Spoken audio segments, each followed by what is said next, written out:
right, welcome back. I'm Gary Parr. And I'm Christine Williams. And you're listening to Fiber Talk, the twice weekly podcast for people who play with needles.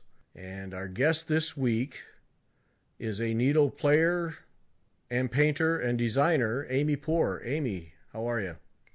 I'm good. How are you? Doing okay. Amy is a Poore, and it's Poore, a Poore Girl Paints, Needlepoint Design. Yes. Mm-hmm. Yes. Yes. Very simple, very straightforward. If you can't figure it out, we can't help you. Mm-hmm. No, like you said, I do believe it's pretty straightforward. Yep. So, and you were just saying before how people often will spell it lots of different ways. Oh, yeah. I mean, it can be, poor as in not rich, but poor. It can be poor spelled correctly with an E, or sometimes I've seen it also as in pour a drink. And I do believe that can be fitting for me as well, because I do like my drink occasionally. So it's kind of funny to see. But my husband's had the same way his whole life. It's always been spelled wrong. So I'm pretty used to it. Yeah. Interesting when you inherit names like that, isn't it? Yes. I mean, you just find ways to, explain it to them. Or, it's like more, but with a P. And then when they try to say it, I'm like, the same thing as poor as in not rich, and they're like, because they'll say it poor and this and that. It's funny. I think it's pretty simple, but lots of people obviously have some issues with it. But it's okay. Yep. My maiden name's even worse. I mean, it was Blevins, and nobody could spell that. So I actually think I moved up in the world with poor. Yeah, my wife went from Flockenseer to Parr. Oh, so, wow. Yeah, that's a lot easier.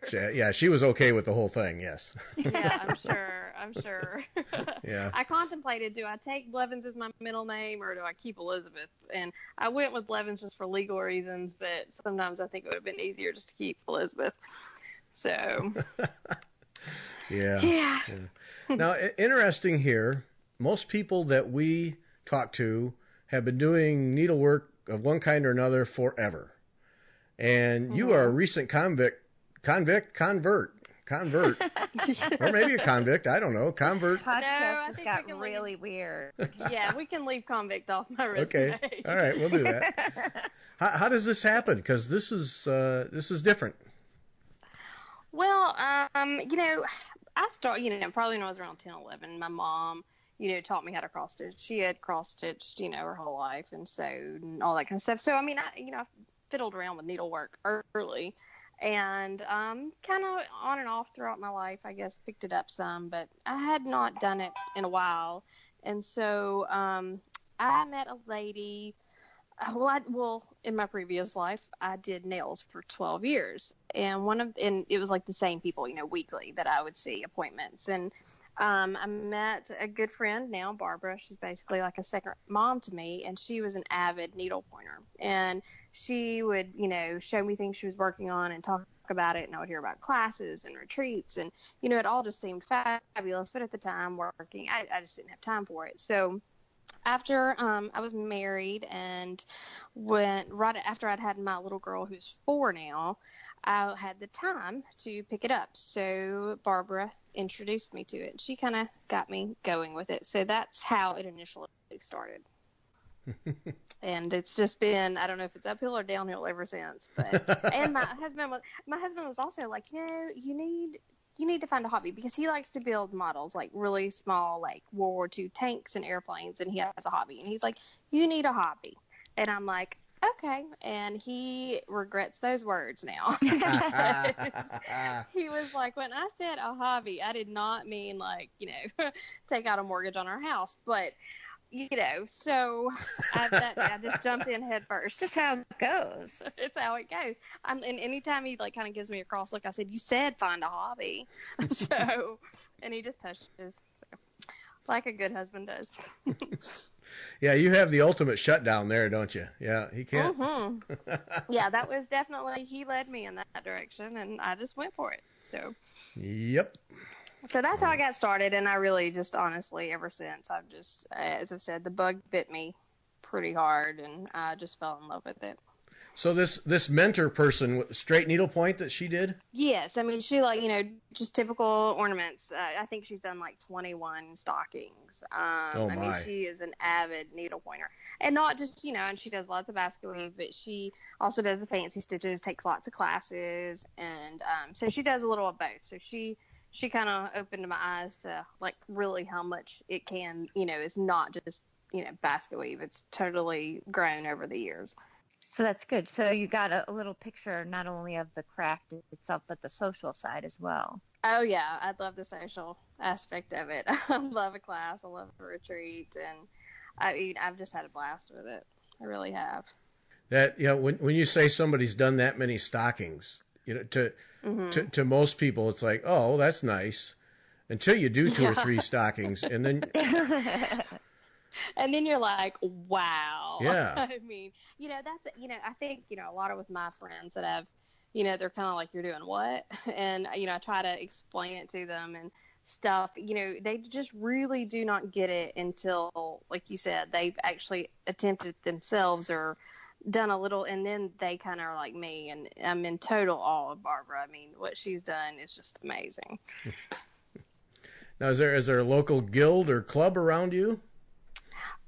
No, there might be. I think there's one in Birmingham, but I'm not a member of that. And we used to have a small shop here in town that I would go to, but it has since closed. So I don't really have anything locally. I usually have to travel to most anything that I do. That's hard. Okay, Amy, meet Christine. Lucky. Christine has nothing going on around her too. Oh, that's a shame. Where are you? I'm sorry. I'm in New York on Long Island, where you would think, everyone imagines that we have everything here, and evidently we do not. Well, I mean, that's the sad thing about it, and that's kind of been my little. Well, when a lot of people ask me, I want to bring needlepoint to the next generation, because sadly I seem to just be seeing stores close, and not open. And we're very lucky here in Alabama to have two fabulous stores, one in Montgomery and one in Birmingham. And I just could not imagine not having something I could actually get in the car and get to within an hour or so. And so many people don't. And that to me is just a shame. And so that would be sad for me. And if we ever had to move, I have to stipulate to my husband, you cannot find a job anywhere that doesn't have a needlepoint shop within 100 miles. And he knows I'm serious too. So. Map of the country with pins all over it. This is where we can live. Deal with it. With circles around them. Say, we're okay here, we're okay here. Not here that, but yeah. But it's the truth. I mean, I just can't imagine having to do most of my shopping online, because with the fibers and the threads, and I'm sorry, there is not a picture that can replicate the color on a computer as much as seeing it, with your own two eyes. Yeah, it's very true. Yeah. And the texture. I mean, the texture is huge too. Yeah. You cannot show that on a computer picture. No. So true. Yeah. Well, we've talked many times about how the picture on the package of a charted design or any of them, and then when you actually lay out the threads and put it on the canvas you're going to stitch it on, that's what it's going to look like. It's just exactly. Yeah, it's totally different. Yeah. Mm-hmm. You are correct. So you get started doing needlepoint. Did you do charted stuff first, painted canvas, a mix? How'd you get? Just paint. Once you got addicted. Painted canvases. Yeah, I mean, I started on paint the first, well, I guess I would say the first canvas I actually bought was a small little ornament when I was pregnant. Now I did not stitch it till later, but it said baby. It was a little Kathy Schenkel ornament that said baby, so it was nice and small and tiny and doable. As I said, it didn't get stitched till later, but the first thing that I actually started stitching was a stocking. And so it was painted. I've never done charted. Way to start on the low end. Excellent. Yeah. Well, I know. I was like, I wanted a stocking, so I'm like, I'm going to get a stocking. But it's all basket weave. So, I mean, I started that way. I started with basket weave. And the funny thing is, I did not finish that stocking until probably about 4 months ago, because I got so distracted by so many other projects along the way. So this is the first year it's hanging up, even though I've had the canvas for nearly 4 years. So I'm excited about that. Gary still has the record for the 22-year canvas 30. stocking. 30? Oh, Yeah. wow. 30, Yeah, it got me beat on that one, that's for sure. Although my husband's, so it's not even on bars yet, so I need to get going. Yeah, he'll be watching on that. Yeah. Mm-hmm. Yeah. He's like, where's mine? But he does have a belt, so he can't complain too much. He gets a lot more use out of the belt than he would the stocking. So. Okay, talk to me about those belts. I see a lot of people doing belts. Oh, belts are huge, especially probably in the South. Okay. I mean, it's like just it's not. kind of I don't see that around here. So No, New York either. yeah, it's a Southern thing. You know, kind of how we monogram everything down here. Well, that's just another form of putting your mark on something. And you know, most of the belts are monogrammed. Like, you know, my husband's initials are on them, and the second one I'm working on has his initials. So I think it kind of goes along with that mentality down here. If that makes sense. Mm-hmm.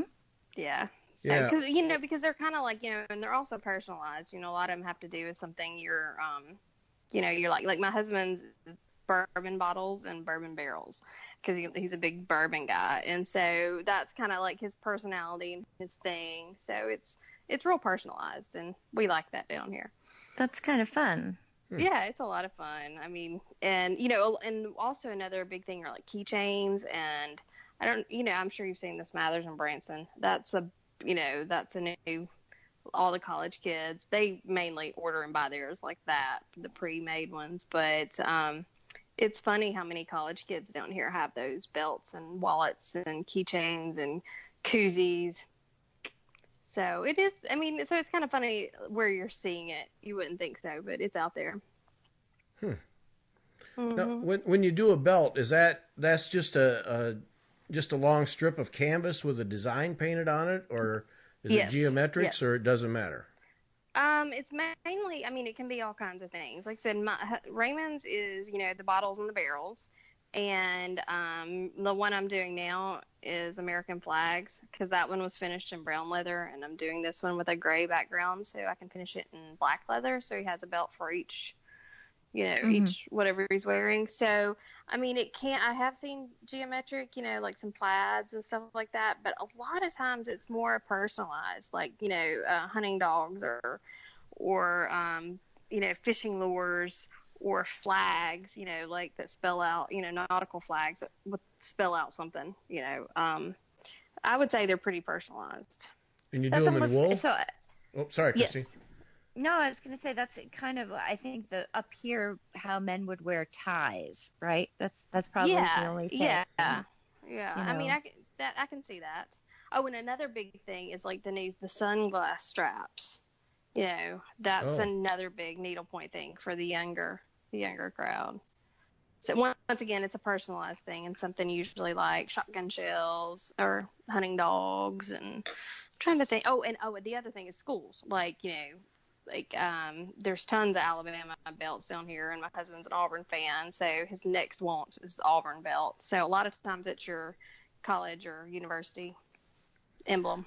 It's always Alabama or Auburn with you guys. Always. Oh yeah, we're a house divided, and it kind of brings me to another thing with Needlepoint. I mean, it's a bitter rivalry. I don't know if everybody understands that, but it's pretty crazy. So one of the first projects I did was an elephant and a tiger, and I had them like triple matted and framed. So they're quite large. They're close to probably 1.5 feet, 2 feet, you know, square. And they're on top, the ones hanging on top of the other one. And each year at the Iron Bowl, whoever wins gets moved to the top. So for the first time since they've been hung, Auburn's moving to the top this year, but we have yet to have the ceremony. We're waiting to a good time so I can tape the ceremony for him. Of course there's a ceremony. Of course there is. There's a ceremony, and I'm like, well, you better enjoy it because you're going back down next year. I know. Yeah, it can get crazy down it's here. fascinating to me because there's two ladies I work with, and it's Alabama and Auburn, and it's a rare one for each.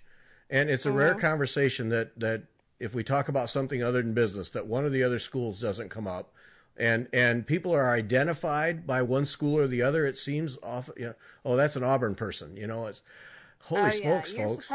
You supposedly declare at birth. And that is not a joke. I mean, it can get pretty heated. And so we're a mixed marriage, and it makes, there's time. When we first got married, we couldn't watch the Iron Bowl together, but now we've both kind of mellowed a little bit. But you've grown up.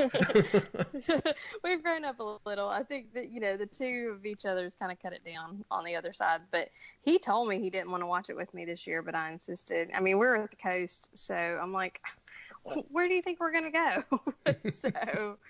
Yeah, but it's not too. It makes it fun at least. Sometimes, sometimes not so much fun. Yeah.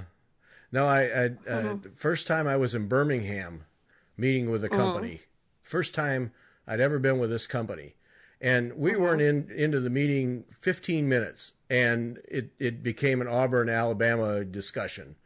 And I just kind of sat there at the end of the table going, what is going on? This is it's a different world. Yeah. Yeah, it's a very different world. So, so that makes sense why you could see a lot of times that the collegiate part of it can end up on a belt. And, and that's kind of just another Southern thing. I mean, it's not just Alabama and Auburn. You see Georgia and LSU and South Carolina, all the, or even if it's like the Palmetto, for South Carolina, just something, your state flag or just something that identifies you, which makes it fun. It makes for a great gift, Oh, sure. For somebody that you care a lot about because it takes a long time to do.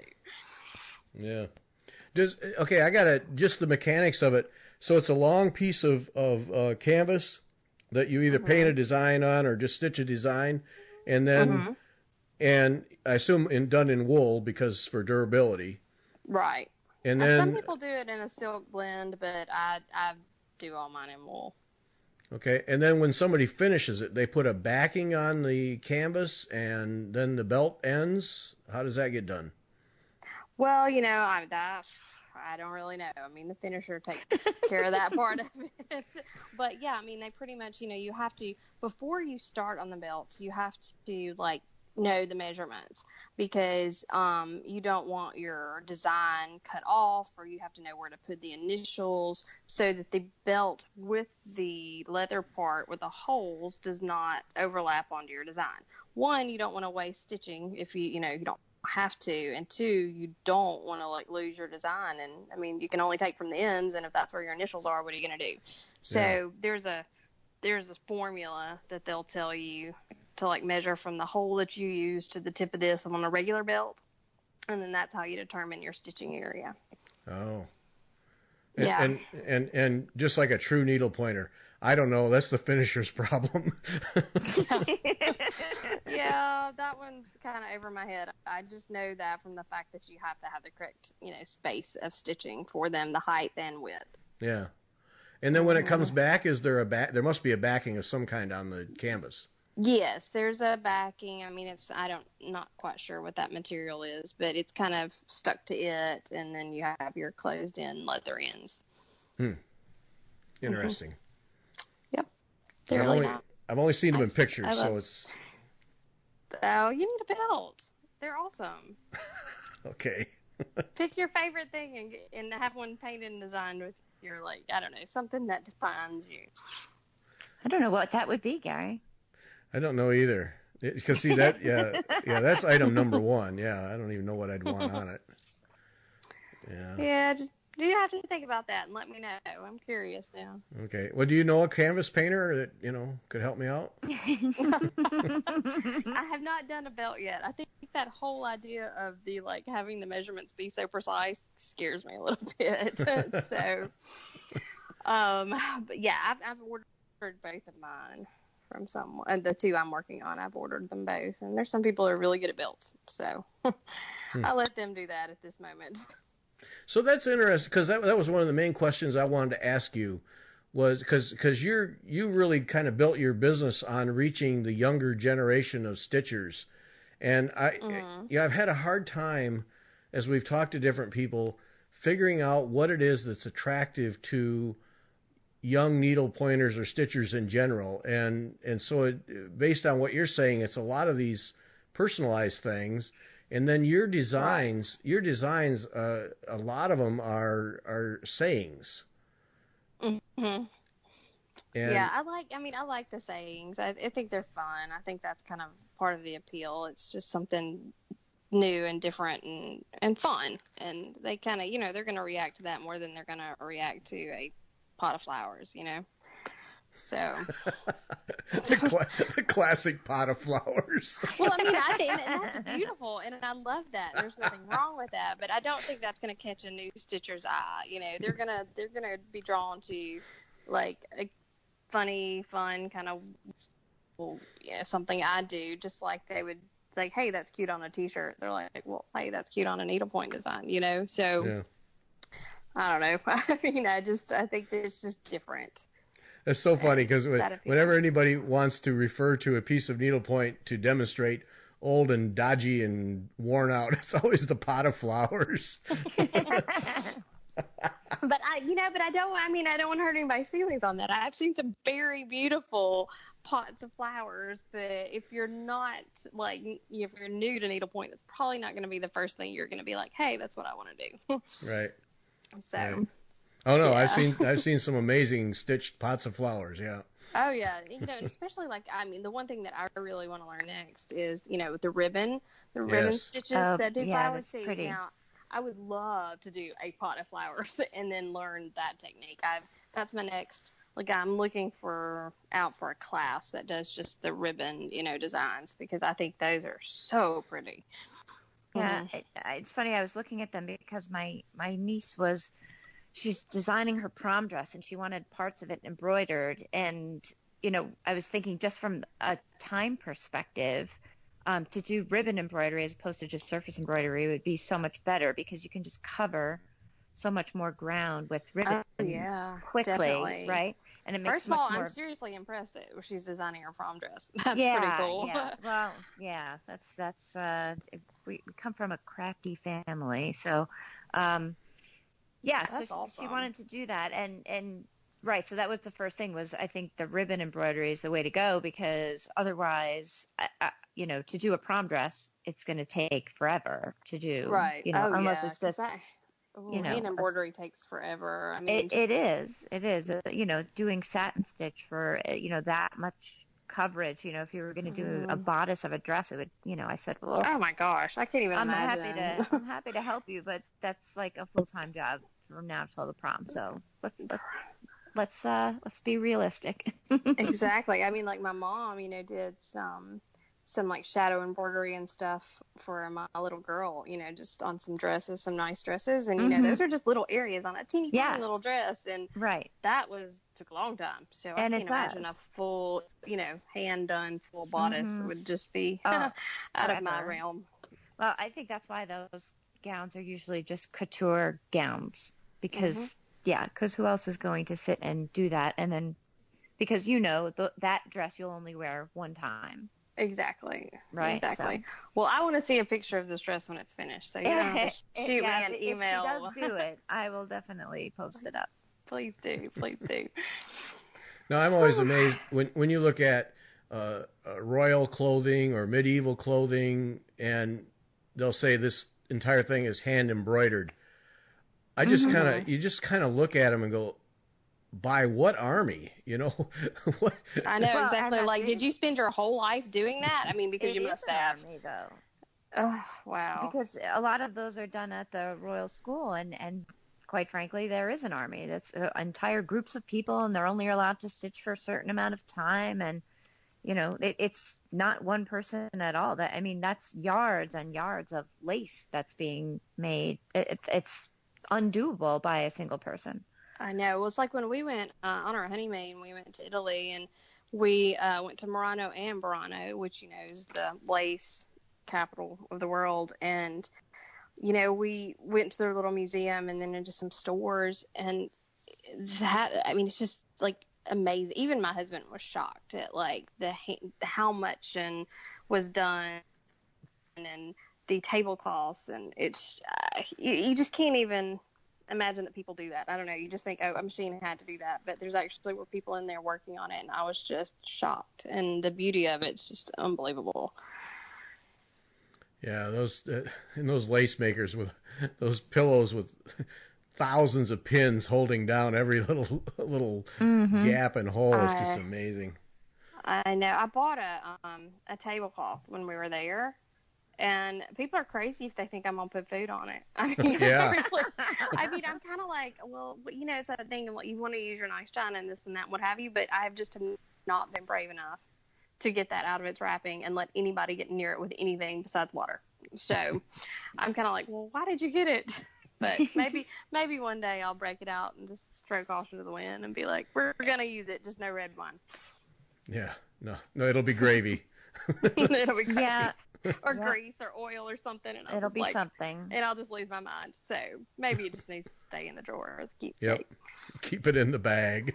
Keep it in the bag. It is in the bag. No, yeah, you have to do like they do here. So you have to take it out, you have to put it on the table, and then you have to cover it with a piece of clear plastic. Exactly. That's how it would be done in New York. That's the very New York thing to do. Well, I think that's the only way I would ever use it, because I just would not even be able to relax at all.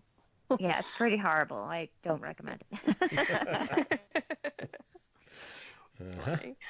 So you needlepoint? You haven't been painting canvases for too long. How long did you needlepoint, and then what says to you, wait a minute, I got to do my own designs, and then I got to start painting them, and then I got to start selling them? How do you leap to that? Well, okay, so I've been stitching probably for about 4 years, and I would say, I guess a year ago, I just thought, hey, well, let me try it, because, a lot of times there was just, you couldn't find things, like something I'd want to do. Well, it was just not out there. It wasn't available, maybe a saying or a this, or even as we get back to that personalized thing, what if I wanted to do a monogram or, something with our name on it? And I kind of dibble-dabbled with it a year or so ago, and kind of, tried to figure out which paints. At first it was a total nightmare. I mean, it just didn't work. I mean, I didn't know what paints to use, and I'm like, how in the world do these people get it so even looking? It looks like I did it with watercolor. I mean, it was just, that took some time, and I finally kind of got the paint part of it down, and I guess like earlier spring, I don't know, maybe it was February, because it was a Valentine canvas, I painted for myself. It was a Be Mine, and it had the hearts in the background. And, well, everybody, knows Needlepoint Nation. And so do your work in progress. And I put it on there one day, and I was kind of really surprised at the feedback I got, because they wanted to know who the designer was and this and that. And I'm kind of like, me? And, and I didn't think much about it. And so I started getting these requests, well, can you paint one for me? And I'm like, well, I guess I can. So, I painted several of those, and that's kind of how it started. But I will have to tell you, I ended up painting 14 of them, of the same thing. Of the same one. Yes. And I am like, oh God, no. I'm not, because I mean, it would take, because being new at it, it still takes a while, don't get me wrong, but I was really slow. And literally for 2 months at least, all I did was paint those canvases. I didn't stitch, I didn't do anything, and I'm like, this is awful. And I was so bored. If I had to paint another heart or see Be Mine one more time, I was just gonna cry. And I'm like, well, this is not fun. There's nothing fun about this. I mean, I was like, okay, this is a good way to make a little money to feed my habit, but I can't have a habit because all I'm doing is painting. And that's when, that had kind of gotten out there, and people were asking and posting, and a good friend of mine that owns the store in Montgomery, she called me, and she's like, okay, if you're going to do this, let's do it the right way. And so that's kind of got into the business part of it. She became my distributor, and that way I can be creative, and I can paint one thing that I like, and I just have to paint the one, and I can move on to something else. And, she handles the whole business side of it. So I get the best of both worlds there. I get to design, I get to be creative, I get to paint, but I only have to do it once, and then I send it off, and I'm done. That's all I do. And then I can stitch. too. So it affords me time to stitch and paint. So that's pretty much the secret then of blending all of those things together. Yeah, because there was no way I was going to do that, just painting the same thing over and over. And it literally, it consumed me for a while because, I'm like excited and I'm like, oh, people want this canvas. And so, I said, yes, yes, yes, yes. And then, about after the 8th yes of painting the same thing, I'm like, what did you do? And, so I felt I needed to get them out. So I would not stop until they were all done. And I was so burned out at that point, and I had not picked up a needle in 2 months. And so I was very thankful for when Lee, made that call and was like, hey, let's put our heads together. Let's talk about this. And, it's kind of just been, that started it, and it's just been on a roll ever since. And I've really enjoyed it. So your design, when it's sent out, are they all hand painted, or do you have a machine painter? All hand painted. Yeah, they're all hand painted. I don't know all the logistics in that, but yes, they are all hand painted. So any of my canvases you get, they're hand painted, just not by me. The first one's painted by me, and the copies are painted by someone else. And is it they're stitch painted, so they match right up? Yes. I mean, I try to stick. For the most part, all of my stuff is stitch painted. Now, on some of the different things, there's some shading a little bit. That wouldn't be exactly stitch painted, I guess, but it's more for kind of the look. And then, of course, you can do overdyed threads or variegated, whatever. That'll pull that in, but that allows you to see it with your eye before, But that's the only time I would say it's not exactly stitch painted. Yeah, if that makes sense. Yeah, it does. This whole thing fascinates me because I think everybody who does needlepoint at one time or another thinks, wait a minute, I have an idea for a design and I can hold a paintbrush, so I should just paint my own design. And I don't know how many people ever do, but you see Needlepoint Nation, there was one just the other day. What paints do you use? And, I could tell, there's somebody else who wants to give this a try and see how it works out. And because it's a natural, it's a natural extension of the needlepointing. I've got definitely. And you dove right in and use acrylic paint for yours. Yes, acrylic paint, nothing fancy. I just get the $1.49 things at Hobby Lobby, and some are better than others, and you'll get a bad bottle that you just have to throw away sometimes. But you just kind of. Well, in the different things that you're painting, you're going to want just different consistencies. If you're trying to do a real straight line, if you're trying to do something a little more curvy, it's things that you just kind of learn. And I'm still, to this day, when I'm painting different things, I learn different techniques with myself, or I need to maybe water this down a little bit more. And I can tell a whole lot of difference in, like, my first canvas, to say, like, 8 months ago. Till now, I've learned over time on what to do and what not to do, and I do believe like the stitch painting's gotten better just because you just get a feel for it. Yeah. But and I don't know. I've seen some people they'll try it themselves and they'll be like, okay, I'll never complain again when I pay for a hand painted canvas because, and and I can get that, and and there's some that are so mine are pretty simple and pretty straightforward a lot of the times. There are some that are just so intricate and like basically a piece of art you would hang on your wall, stitched or not stitched, and yet they've still stitch painted them. And to me, that's just a true talent. I'm anywhere can touch any of that, but doing it, I can just like look at it now and admire it so much more just because I have done it. And yes, I'd love to be that one day. I don't see it happening, but it's that same thing you said about the stockings. Until you attempt it, you're not real impressed by, hey, they've got 20 stockings. But that first stocking will change your mind real quick. It sure will. Yeah. Well, that's the thing with because you hear that all the time. Oh, these painted canvases are so expensive. But even something like Be Mine with a couple of hearts on it. Sit down and just try and draw that out. And then on an uneven surface with holes all over the place, try and get that to lines to be clean and fit at the exact hole. And after a while, you exactly add up the hours and see how much goes into it. And then, right. trying to even think of it, right? If you think of it in terms of, what's an hourly wage? What do what's a fair wage for what you've done aside from the art? If you're paying for a piece of art, you put that aside because that's evaluated completely differently. This just the amount of hours that you put into it.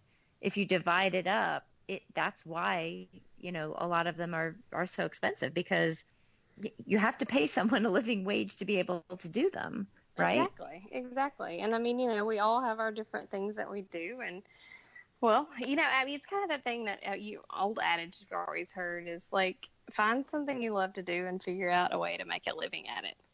Well, by no means am I putting bread on our table, but it's helping, like, it helps support my habit, and that keeps my husband happy. So, but yeah, like these people that, I mean, literally, that are just amazing, and they've got like just oodles of canvases. I mean, you're right. You have to pay somebody to do that. I mean, why would they do it otherwise? I mean, they're taking hours out of their life to do it. And, well, like anything else you pay for, you're going to have to pay for that as well. Mm-hmm. Yeah. So. And I think about the way you describe your business model, everyone involved needs a cut of the cost. And, right. And, yeah. So, it starts to add up in a hurry. Yep. Mm-hmm. Oh, it does. Most definitely. So it's an interesting world. What inspires the designs? All kinds of things. I find inspiration everywhere. I mean, obviously I have a lot of sayings, so you can find those just about anywhere. Coffee mugs, t-shirts, just little printed signs in a store. And even at this point now, I have like stitchers sending me messages with ideas. Oh, I saw this sign and this would make a cute this and that. So, I mean, that's kind of been fun too.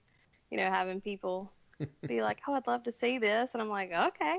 So, like, one of my favorites that I just painted up for this a couple of months ago was somebody had posted on Needlepoint Nation. And was like, I would love to see this, any takers. And actually somebody tagged me because they've seen me, and it was, oh gosh, what was it? It's what is it? Jingle Bells, Zinfandels, past the Cabernet. Yeah. And I mean, and so I was just like, when they saw that, I was like, yes, I've got to do that one. And so I did. And from feedback, it's been one of my more popular ones. And that was just from somebody posting it, hey, this would make a cute canvas. And well, there you go. The thing I like about your designs, and I do struggle with for instance, the pot of flowers, where all I can see is just basket weave in order to bring out the detail. And that's right. Designs like yours. There's some space to do different stitches, like the words are the lettering is fat enough, and it has fat enough in that there's enough space that you can actually develop some stitches. And right, and it has a pretty open background too. Like a lot of like area that you can do some open stitches and stuff as well. That makes them kind of move on along. Mm-hmm. And I do believe that is one of the things that may appeal to younger stitchers. I was talking to the store owner in Birmingham, and what she has noticed from the younger stitchers, I mean, this is an instant gratification generation. And so they like quick, let me stitch it, let me get it done, let me get it back. And some of those more intricate, detailed backgrounds, this and that, well, they're just not going to move like that. But some of mine, you can like throw out there pretty quickly, because you can do an open stitch on the background, you can do the satin stitches on the words, you can do a tent stitch on the circles, and you can have it done in a week. And I think that's one thing that appeals to the younger people. I mean, I love the intricate, detailed ones, and they're beautiful, but they take time. I mean, and none of mine are really that complicated. Do you set a goal? Do you try and do 2 or 3 designs a month, or you just let them happen as they come to you? I'll let them happen as they come to me. I mean, one thing, well, 2 things. One, I'm a stitcher first, so I like to stitch. So I try to pace myself. But I've now got to I paint during the day and I stitch at night. That's my new, how I drew a line that I get a little bit done. But I'm also a mom of a 4-year-old who actually has special needs, and so she's in school. She's at a school where she did solar therapy and stuff, but we have lots of doctor's appointments and, different stuff going on. So really, I just have to base it on what my life is, what's happening then. or the holidays or something, I try not to let it stress me out too much. I just let it happen when it happens. But my first job is the mom. So we do that. And then when I have time left over, I do this. Nothing wrong with That's that. how it goes. Yep. Yeah. So you're you have an area in the house where you can work. The kitchen table. Yeah, where okay. have you taken over is really the question. The kitchen table. Well, that way, because it's still kind of in the middle of the house. And then if Elizabeth's there, she's kind of in the den back behind me. And so, I'm still in the main part of the house kind of, and I can paint. And there's good lighting in our, like, the eating area off our kitchen, which is the kitchen table. And so I paint there. Now, granted, the table's ruined now because there's paint splattered all over it. Because you didn't do the plastic over it, obviously. Yeah. Well, I mean, sometimes you just don't have time for that. So, the table's kind of splitter splattered at this point, and there's no point in getting a new one because it would just get splitter splattered too. And so, the kitchen table is where I work, and I kind of try to keep it, like my paint's all in a box, and I'm pretty OCD, so then everything's pretty organized, and I can stack it all up and put it in a closet. So, I can get rid of it really quickly. And, but sometimes it'll be out there for a week or so, and I'm just like, don't touch it, don't move it, and don't get food on it. So. But it's the kitchen table. Yeah, well, leave it alone. It's the kitchen table. My husband has an office here at the house, and it's not used for work, but that's where he does, I mentioned his models earlier. We basically moved houses because I insisted he get all that mess off the kitchen table, and he needed his own room. Well, he's taken that room over, so I would kind of ask him, I'm like, you think you could share with me? Can I have my little spot in this room too? And he's just too messy. He would never keep it like clean enough for me to have a spot. So I guess the kitchen table it is. Men, I know. And he likes to work on the floor, so he literally has it spread out all over the floor. And I don't know how he keeps any of it straight, but he does. And so, but that's his room, and I'm in the kitchen. It works. Oh, this is quite a scene. Yeah, but remember, he told me to get a hobby, so here I am. No, that's what's going through my head through this entire thing here is yep, he started it. He started it. So, no, and I'm just kidding. He really is quite supportive. I mean, he's been really good about it, and he's excited, and he knows way more about stitching than I think he ever thought he would in his life. So.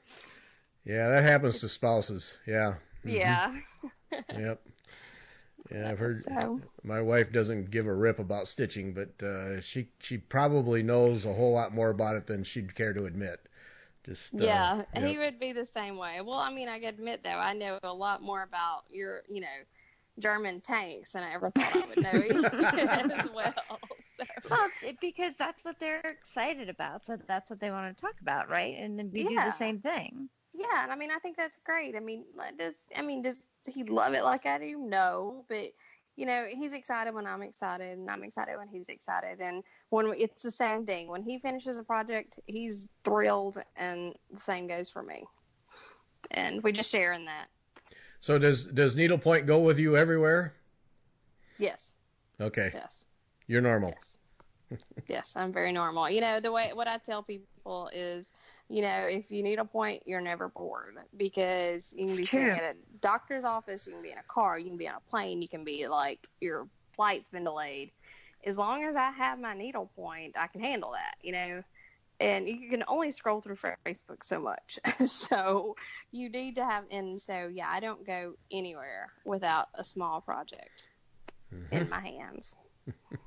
And, and I've tried to tell that to friends, because like the latest thing I guess you'd say I've been doing is I've started teaching beginner needlepoint classes.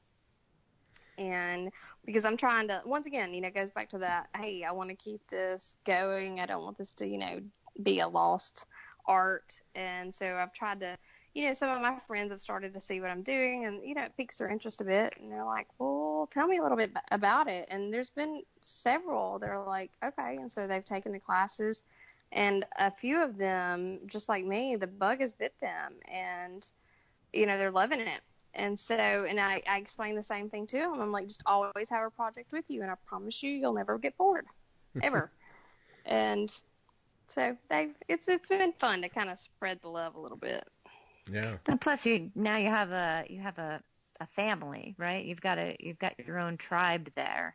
Yes. That are joining you, which is also nice. Yeah, I mean, it's so fun to be able to, just randomly text one of them, hey, so what you working on? How's your project going? Especially the ones that I've, taught these classes to. I kind of want to see how's it going, and I've always told, feel free, call me, text me, FaceTime me, whatever, if you need some help. And, they'll send me pictures of what they're working on, and I see their excitement, and it just, I don't know, it makes my heart smile. That's nice. Yeah. Yeah, and that's one of the huge pluses of the technology we have today, is just that, to be able to share and get help at any time. Nobody has to get in a car and drive. You can FaceTime and show me this, and you have a finish. You finish something, you can share it with people. Exactly. And that's just one of the neat things. It's fun. Yeah, well, that's what I enjoy at Needlepoint Nation about the Sunday thread, where everybody shows what they're working on. It's so much fun to just follow that. Oh, I love it. And, and then for, I guess, designers like me, my goodness, the form of advertising that you can do now. Like Instagram and Facebook and even Needlepoint Nation, your weekly ads or what have you. If you had to pay for, like, print advertisement, what you get from those, there's just no way new designers like me could do that. I just can't fork out the money for, print advertising, and it opens up a whole new world, for you to show your work to, and it doesn't cost you anything. And I think it's great because goodness knows what I have purchased from what I have seen on Instagram or Needlepoint Nation. It's just like a drug, and they just put it out there in front of you for the taking. And it's like, when she says hide your credit cards, she is not kidding. Nope. Nope. It's dangerous. Well, yeah, it is. And that's just it. I sit there and you go through that stuff. Oh, I want that one and I want that one. And the little voice in the back of the head is, what about that pile over there on the table? Yeah. Oh, yeah. Oh, gosh, yes. The stash closet. It's embarrassing. Yeah.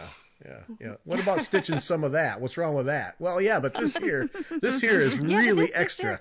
Yes, this one's just perfect. I know exactly what I can do with this. Yep. And, it's awful. It's awful, but it's so much fun. So where's the stitching place in the house? Wherever you sit? Yeah, I'm pretty good at taking it wherever I am. I have a chair in our bedroom that I love to stitch in because it's comfy, and I have like my floor lamp, and I have my lap stand, and I can get the TVs in here, and I can snuggle up in that, and just that's my favorite place to stitch. But I can really do it anywhere, on the couch watching TV with the family, in the bed, sitting at the kitchen table, just wherever. But if you gave me a choice, I'd like to be in my chair. Mm-hmm. Okay, lap stand. Christine's looking for a lap stand. What do you have? I have the system for a lap stand. Yeah. And you like I it? like it. I like it because it's good and heavy. And because I don't sit, like straight up in a hard chair, I'm literally like lounged back in a big old chair and a half. It like bounces on my lap. You know what I mean? Mm-hmm. It's heavy enough that it stays where you want it. And that's why I like, some people might complain about the weight, but it's perfect for me because I can be sitting with my, my knees curled up under me, and it's in my lap. It doesn't go anywhere. Yeah, I think I would prefer that too. That's the one sort of worry that I've had about lap stands, is that they're not going to be stable enough. But that's exactly what I need it to do. Yeah, I love it for that reason. Even because I have the table clamp, and I have the floor stand and the system for, and like when I've gone to classes and stuff, I'm like, oh, the table clamp will be perfect because you do have the table and you're more in a standard chair. But it kills my back. So I just still take my lap stand and put my feet up on my little stool, and it just sits perfectly in my lap. So even though I've got the other stuff, I always go back to that lap stand. It's my favorite. That's interesting that you don't use a floor stand unless you have to. Huh. Yeah. Well, it's not as portable either. It's great. It's sitting. I have like big old leather chair, not like a recliner or anything, in the den. And that's where it sits. And I guess if I'm sitting in that chair, I'll put it in that. But otherwise, I got to get pulled out from under the chair and then haul it back to the bedroom or wherever. And I end up like hitting the wall and chipping paint. And so the lap stand is a heck of a lot more portable. And I can basically just yank it and take it with me. Just pick it up. Let's go. And same thing when I travel, I'll just fold it down and throw it in the bag. And there's a lot more folding. And I don't know. Some people have to have their floor stands, but to each their own. Lap stand works great for me. Well, Christine, that sounds like you sitting on a couch there, all curled up. Yeah. Yep. Mm-hmm. Yeah, that's me. I don't sit in any particular way. I'm usually curled up. I don't like sitting at a straight. I'm usually it's not like I'm reading a book, basically. Yeah, I'm like, it's my little book right in front of me. So. Okay, well, we're helping Christine spend money, so. Yes, exactly. I mean, that's the thing. And that's the other thing that I tell my friends when they get started. I'm like, you'll never lack for, Christmas birthday ideas anymore. You're going to have a list a mile long. I want this, I want that, the stand or the light or the bags. I mean, you can run the gamut from real expensive to not expensive, but you will always have a list. It's true. Yep. It is. Oh, I direct the handbell choir at church, and last year, complete surprise to me, they gave me a gift certificate to my local needlework store. Oh man, that was so much fun. I mean, I was really surprised, number one, to get it, really appreciative, but then to go, just it's not my money. I can just, I think when I kitted up 2.5 projects. It was like, oh yes. Oh yes, I'm telling you, it's like a drug fix. It's just awesome when you get to go, and it's not your money. Those are the best gifts. Those are fun. Well, that was awfully sweet. Oh yeah, it was terrific. Yeah, and I still remember going to the store that day, and I walked out with a nice little bag full of stuff. It was great. Yeah, like a kid in a candy store. That's right. Yep. Yep. Do any other kind of stitching? Nope, that's it. Needlepoint. Okay. Yeah. Goodness gracious, I don't need another hobby. I need to stick with one. Go ahead and try some Hardanger. See how you like it. Oh boy. Oh gosh, I'd probably like it. But like I said, I have enough projects to last me till the day I die. I sure don't need to pick up some more. Now, do you stitch everything that you design? Oh gosh, no. At this point, I probably have between 150 and 200 designs. So. Oh my. There's no way, even if I wanted to, but there's, I pick my favorites, because also, you try to have some, models, like for when you go to markets and stuff. So you want to do it, one, for that reason. And two, I mean, I design what I like. I mean, that's what got me started in the first place, is I wanted things I couldn't find readily available to me. And so I picked my favorites, and I've got a couple I'm working on right now. So I kind of put those in with my other projects and always keep at least one of mine going so that I can, one, have a model, and two, just have something I like. Yeah. Other than you, who's your favorite designer? Do you have a favorite? Well, I do have to say that I love Pepperberry.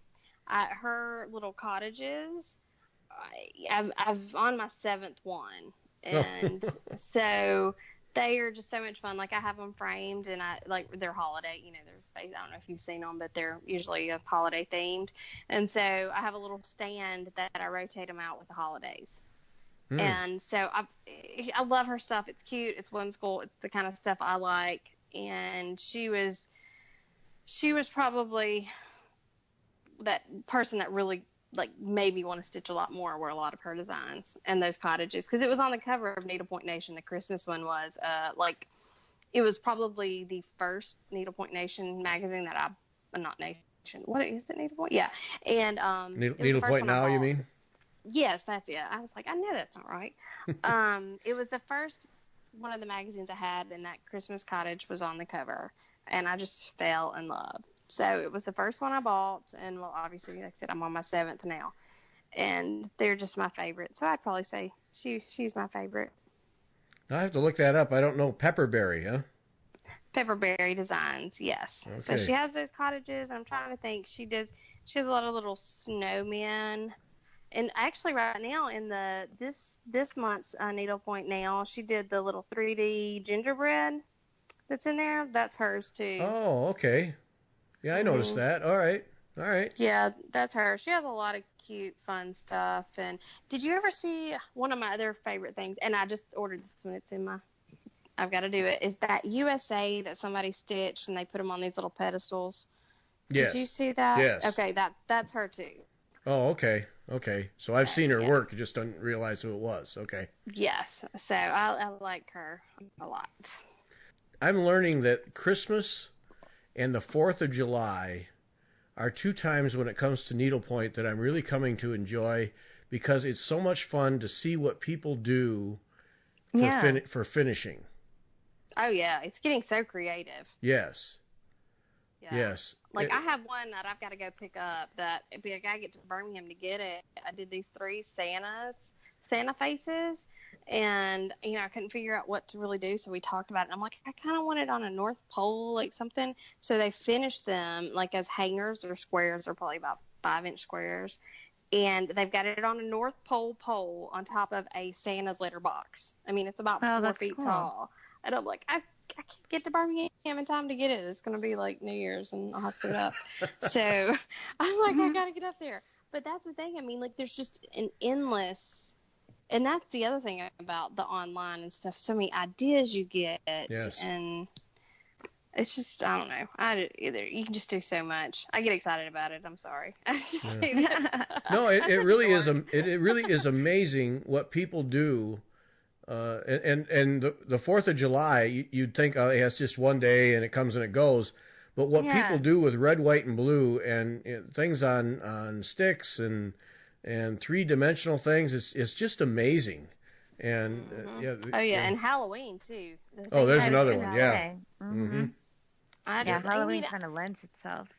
That's when I pick a project. I mean, the way I've now kind of narrowed down when I get stuff, because I could just be in so much trouble, is I try to have an idea in my head of exactly what I'm going to do with it.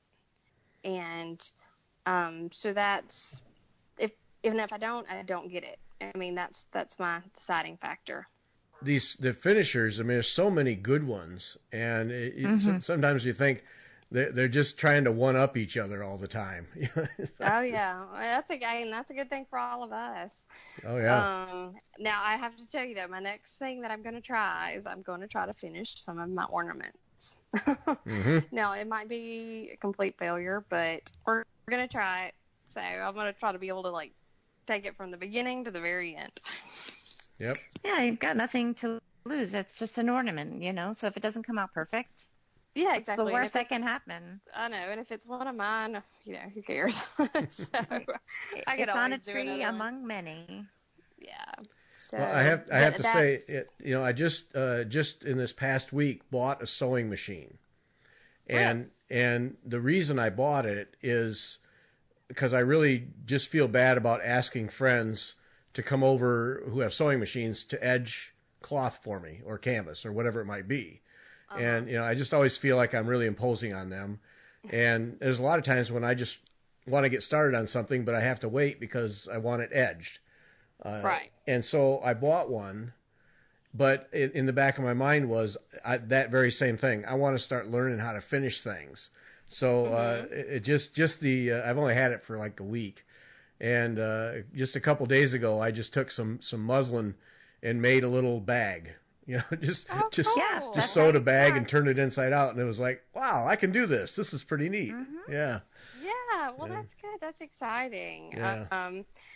You'll be amazed at what you'll be able to do in just 6 months. So right. Yeah. No, I'll use the Vanna Pfeiffer techniques and that's just it. Yeah, you can use your own stitching and do it, and if it's not so good, so what? It's okay. Yeah, exactly. Yeah. And and I'm very lucky. My mother she sews well, and she's kind of perfectionist. So when I start this whole trying to finishing stuff thing, she's gonna she'll probably end up doing a lot of it just because, and she can teach me a lot. So at least I have a built-in, tutor to kind of help me with just the typical, well, you need to know how to do this, you need to do that. And so I can see it now. Amy, give me that thing. It's taking you forever. Yeah, exactly. No, you're exactly right. She's like, just give it to me.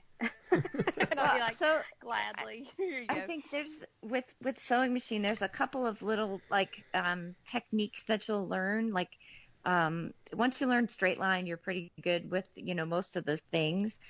Going around curves, when you learn how to clip curves, that will help you tremendously. When you learn how to do points and get them perfect, that will help you. And there's just little tricks to doing those things. And we can actually have a whole conversation about that, because that's probably the one thing that I do know is because I've spent, I don't even know how many hours on a sewing machine. Many, certainly more hours doing that than any other kind of stitchery of any kind. But the other thing that's useful is when you're trying to figure out, how to do something, look at how something else is constructed, unless it's, a pillow or something like that where you can't see the inside of it. Right. A shirt, whatever it is, a lot of times you can see sort of how something is, or if you can't see it, you can feel it. So you can look for where the seams are and kind of get an idea of how things are put together. And then that will start getting you thinking about how things are constructed as far as finishing. But really it does come down to, I think the hardest things are curves and getting points neat. And then I think the other thing with finishing that I would think would be the next tricky thing would be getting piping done. Right. And that's just really, and Gary, you will get very good at this very quickly because you're very fastidious about things.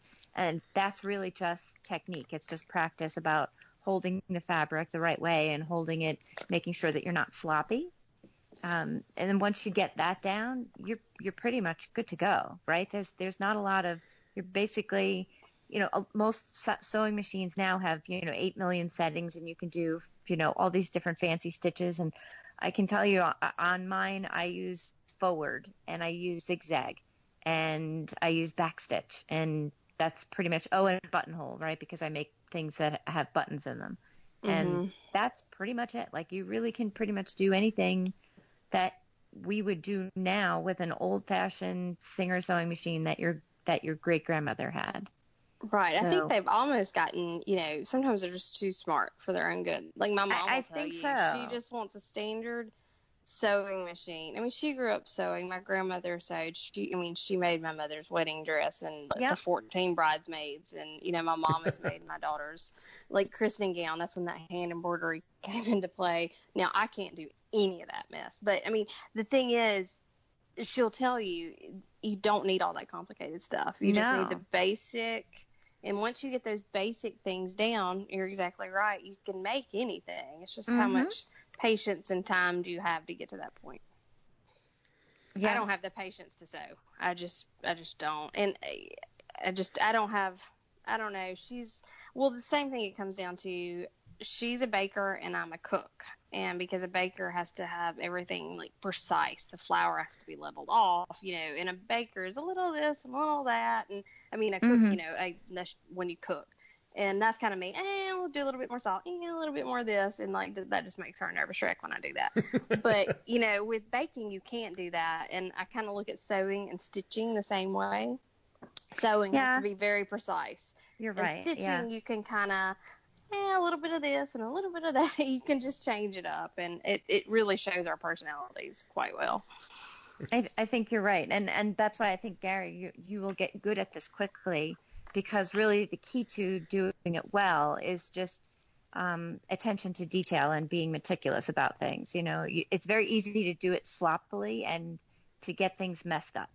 And the other thing is, once you master the art of the thread tension, you're golden, because that's probably the only thing that will frustrate you at the beginning is if you don't have your thread tension and everything kind of gets all messed up underneath. Once you figure that out and how to adjust it, then you'll be fine. That's probably the only frustrating thing Well, about that's sewing machines. exciting. I think so too. Yeah, I love It that. opens up so much. Yeah, you're So going are to be you getting gonna some finish? calls, Christine. Absolutely. I'd love to. So, I mean, I did last year, 2 years ago, I did a middle school play, and I think I did 28 costumes for that. Jeez. So my living room was like a sweatshop, pretty Oh, much. wow. So See, that is so impressive. Gosh, it was, can't imagine. it really was, no, it was just, and that was just cranking out, stuff because and they were all, actually, none of them were from patterns either. They were all just sort of designed. Oh, wow. So, yeah, they kind of had to come out of my brain because they didn't exist, right? Otherwise, they would be in a costume shop that they could have been rented from. So, Fun. yeah, that was a lot of work. That was many months. You gotta love it, that's for sure. It was, yeah, and I think that's the thing too. You're talking about sewing being very frustrating and you hate it, and I think it's just whatever people like to do. My grandmother sewed all the time. She sewed all our clothes when we were little, the same way as your mom, and that was just what she did. And I don't remember her picking up needlepoint except for maybe once in a while just to teach something. But she was on that machine all the time. And so as I was growing up, even through college, I was making clothing. I made my sister's prom dress. Like, this is, that's what I did because I liked it. And it's just whatever you happen to like. Yeah, I mean, you're always going to do things you like. I mean, so, and because, that's the whole thing. I mean, you want to do it for enjoyment. So why sit there and, make yourself do something you don't like? Right. Just because you feel you need to. But that's pretty impressive. Yeah, you'll be whipping out your own stocking finishings before we know it, Gary. I'll just be happy to get an ornament that looks like it should be hung somewhere. That's it will be fine. That's all I want. Just one ornament. Because this machine has 100 stitches. Like, seriously. Just ignore all of them. Well, all you need is the first one. Well, that was just it. I looked at all those other. What am I going to use all this stuff for? Forget all that. Nothing. Yeah. The answer is nothing. So, yeah, those are actually good for machine embroidery. So there's all of this, that's something we've never talked about is machine embroidery. And there's tons and tons of things. And that's a whole other skill set. So you could do a lot of things with that. But for what you are doing, which is constructing something, you need to go forwards and backwards. And you need to make a zigzag. That's pretty much it. So you will use 2 settings, which is actually the zigzag. You'll adjust, maybe the width and the length of the stitches, and that's pretty much it. There you go. That's all there is to it. Well, so far, that's exactly what I've used. And if it doesn't work, there's always hot glue. Oh, great! Yeah. When in doubt, hot glue it. Okay. Well, there's always a fallback. That's probably the way I'm gonna do it. Is like some glue and some stitching. If I probably tried to use a machine to do it, yeah, there's no telling how it would turn out. So it's one of those things. I think you just have to try and just practice. But I think that with this, that it's like, so needlepoint. I think it's not that difficult to teach yourself. And with the sewing machine, with constructing a garment, it might be better to have somebody show you a few things at the beginning. And actually, Gary, what I would recommend is getting a pattern for something and having somebody walk you through reading a pattern. And once you know how to do that, then sew a couple of things from patterns, like simple things like pillows or stockings or whatever, just things like household items, just stuff so that you get used to things. And that in doing that, you will sort of hit on all the tricks and like the trouble spots, and you will learn everything you need to know. And that will be where you get to points where you say, oh, I don't know what to do. And then you'll text me a photo of what do I do? And then and then you can walk through those things. But patterns, if you can learn how to read a pattern, then it's just like anything else. It's like a good chart. You really are just following instructions. And as long as you follow the instructions to the letter, you cannot go wrong.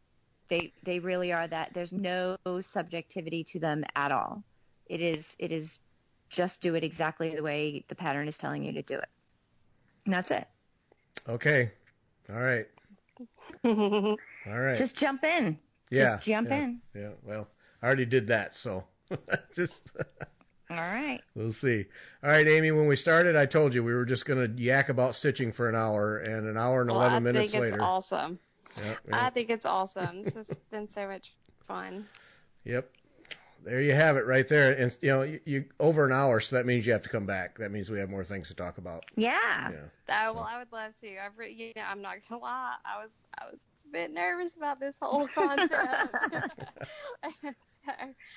But I actually really enjoyed it, and I would be more than happy to come back and talk with y'all again. It's been a lot of fun. You're on the list. All right, we're going to wrap this thing up. That's it, folks. Thanks for listening. Amy, thanks for joining us. Really enjoyed it. Thank you for having me.